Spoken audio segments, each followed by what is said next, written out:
സ്വാമിയപ്പ അയ്യപ്പ ശരണമപ്പ അയ്യപ്പ അയ്യപ്പ ശരണമപ്പ അയ്യപ്പ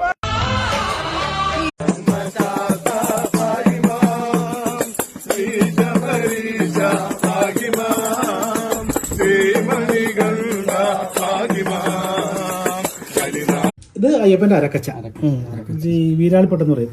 നമ്മളെ കളരിക്ക് ഇറങ്ങാൻ നിൽക്കുന്ന ഇത് 12 മീറ്ററാണ് ഇതിന്റെ നീളം. ഇത് നമ്മളിങ്ങനെ വയറിലിങ്ങനെ വലിച്ചു കെട്ടുന്നതാണ്. ഇതിന്റെ പ്രത്യേകത അതല്ല, ഇത് 108 കൂട്ടം പച്ചമരുന്നിന്റെ ചാറ്. പാലഴിച്ചേലൂടെ പായും പമ്പി നിന്നെ പൂണൂലായി പൊന്നയ്യൻ ചാർത്തുന്നുണ്ടേ.